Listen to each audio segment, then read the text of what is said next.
আসসালামু আলাইকুম, কেমন আছেন সবাই? আমি আলহামদুলিল্লাহ। দেখেন, কিছুদিন আগে আমাদের চলচ্চিত্রের একজন সিনিয়র নায়িকা, উনি মারা গেছেন, অঞ্জনা ম্যাডাম।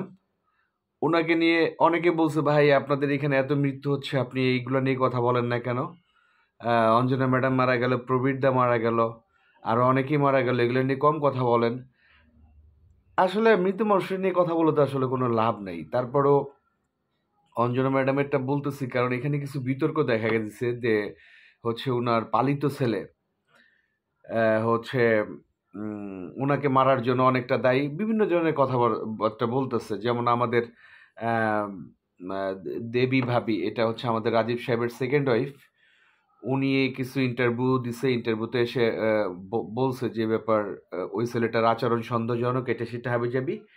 খুব ইন্টারেস্টিং ব্যাপার হলো, মৃত মানুষকে নিয়ে আসলে কিছু বলতে হয় না।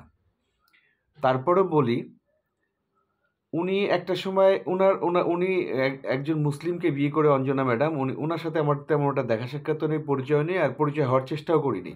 আর আমাকে যারা আপনারা চিনেন তারা আসলে একটু অন্যভাবে দেখেন। আমি মানে চলচ্চিত্র সংশ্লিষ্ট যে কোনো ব্যাপারে একটু যাই কম। আমার কেমন জানি যেতে ইচ্ছা করে না।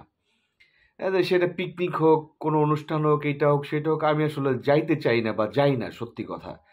এই যে নির্বাচন হয়েছে, আমার মনে হয় ২-২.৫ বছরের ভিতরে এফডিসিতে আমি একবারই গেছি, সেটা ওই নির্বাচন উপলক্ষে। আমি যা ওই যে আমি শিল্পী, এইখানে যে বসে থাকবো, এইগুলা আমার আমার কাছে মনে হয় এখানে যে দাঁড়ায় থাকতে হবে কেন? একজন শিল্পীরে কাজের দরকার হলে একজন ডিরেক্টর ক্যারেক্টার অনুযায়ী যখন লাগবে ডাক দিবে, চলে যাব, ব্যাটে বলে মিললে। সব সিনেমা করতে হবে কেন? সব কাজ করতে হবে কেন? তো আমি ওই যে ভোটটা দিয়ে আসছি, চুপি চুপি ভোট দিয়ে চলে আসলাম, মাস্ক টাস্ক পরে। তো যে ব্যাপারটা বলতে চাই, ওখানে অনেক নায়িকা আমারে জড়াই ধরছে, জড়াই ধরে ভোট টোট চাইতেছে, আমার তো চিনাই যাইতেছে না, তারপরে জড়াই ধরছে, কারণ ওনাদের এটা অভ্যাস।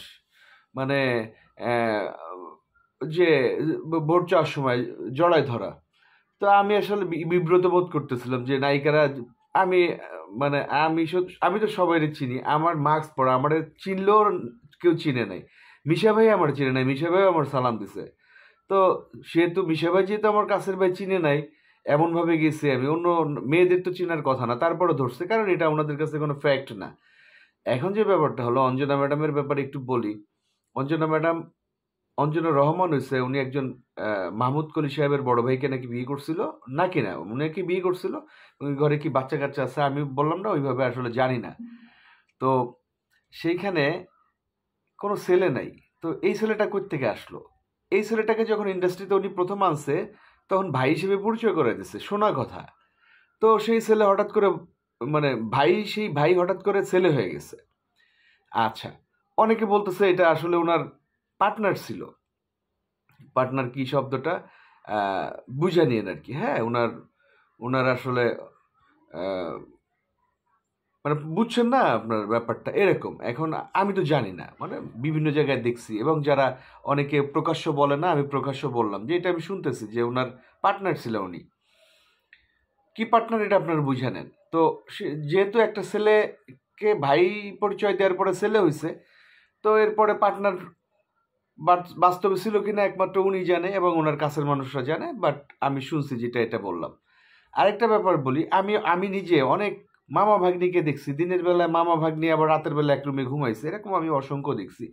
চেপে যাই, কারণ এগুলা বলা পছন্দ করি না বা বলতে মন চায় না। তো যেটা বলতে চাই, উনি অসুস্থ হয়ে পড়ে রয়েছে, বিছানায় হাগুমুতু করছে, এগুলো আসলে আহ, কেউ দেখতে যায় নাই বা উনিও সেটা পছন্দ করে নাই। কেন? কালকে আমি গতকালকে আফসারি ভাইয়ের, মালিক আফসারি সাহেবের একটা ইয়েতে দেখলাম, ক্লিপে দেখলাম যে উনি এত পরিমাণ সাজা স্বাস্থ্য, এটা আমি সত্যি কথা কখনো বলিনি। মানে ওনার ওইখান থেকে শুনলাম যে আসলে উনি আহ, এত পরিমাণ মেকআপ নিত, আলগা চুল, লিপস্টিক, কাজল, এইটা সেটা দিয়ে বের হইতো। দেন ওই বিছানায় হাগুমতো করতেছে, তখন তো লিপস্টিক, চুরি চুরি মানে আইব্রু টাইব্রু তো ব্যবহার করতে পারবে না। তো ওই অবস্থা ওনারা দেখে কোনো এটা চায় নাই, কিন্তু বাস্তবতা হলো উনি, আপনারা দেখছেন বিভিন্ন ইন্টারভিউতে দেখছেন যে উনি নিজেই বলছে যে দেখেন আমি কিছু ব্যবহার করিনি, দেখেন দেখেন আমার কিছু আছে, আমি জাস্ট একটু কাজল দিয়েছি, আমি জাস্ট একটু আইব্রু দিয়েছি, লিপস্টিক দিয়েছি, আমি কিছুই দিই না। কিন্তু বাস্তবতা ভিন্ন। তাই না? এমন অনেক ঘটনা আছে যেটা হচ্ছে আমরা জানি যে এরকম অনেক আমি আমি আমি আমার জানা মতে অনেকেই আছে, অনেক হিরো আছে বাংলাদেশের, লিজেন্ডারি হিরো, যারা ফেক ব্যাপার নিয়ে হচ্ছে রাস্তায় বের হয়ে বাসায় দেখলে তাকে আপনি চিনবেনই না। তো বাস্তবতা হলো যে আসলে মৃত মানুষকে নিয়ে কথা না বলাই ভালো, কিন্তু বাধ্য হয়ে কথা বললাম। অনেকেই বলতেছেন কিছু তো বলা উচিত, এই জন্য আপনাদের জন্য বললাম। যে যা করবে তার প্রায়শ্চিত্ত সে পাবে, এটা আমি দোয়া করলে যে উনি বেহেশতে চলে যাবে আর বদদোয়া করলে যে উনি দোজখে যাবে তা না। বাট আমার মনে হয় সুস্থ স্বাভাবিকভাবে চলা উচিত। প্রত্যেকটা মানুষের সুস্থ স্বাভাবিক মৃত্যু হওয়া উচিত। অস্বাভাবিক মৃত্যু, অস্বাভাবিক চলাফেরা কাম্য না। তো যারা মানে আমার ভিডিওটা দেখবেন, যারা বেঁচে আছেন অ্যাটলিস্ট তারা স্বাভাবিকভাবে চলার চেষ্টা করবেন, কারণ মৃত্যুর পরে কোনো গুঞ্জন হোক সেটা চাই না। এখন শুনতেছি ওই মনির, মানে যে পালিত ভাই বা পালিত ছেলে বা ওনার পার্টনার, অনেকেই বলতে চান এর নামে নাকি এবারে মামলা হবে 12 তারিখ, মানে আজকে। কিছু বুঝতেছি না। যাই হোক, ভালো থাকবেন, আমার জন্য দোয়া করবেন, প্রবীর দার জন্য অনেক অনেক দোয়া। প্রবীর দা খুব ভালো মানুষ ছিল, ওনার আত্মার শান্তি কামনা করি। আর হচ্ছে অঞ্জনা ম্যাডাম, ওনারও আত্মার শান্তি কামনা করি, ভালো থাকুক, পরপরে দোয়া করবেন। আসসালামু আলাইকুম।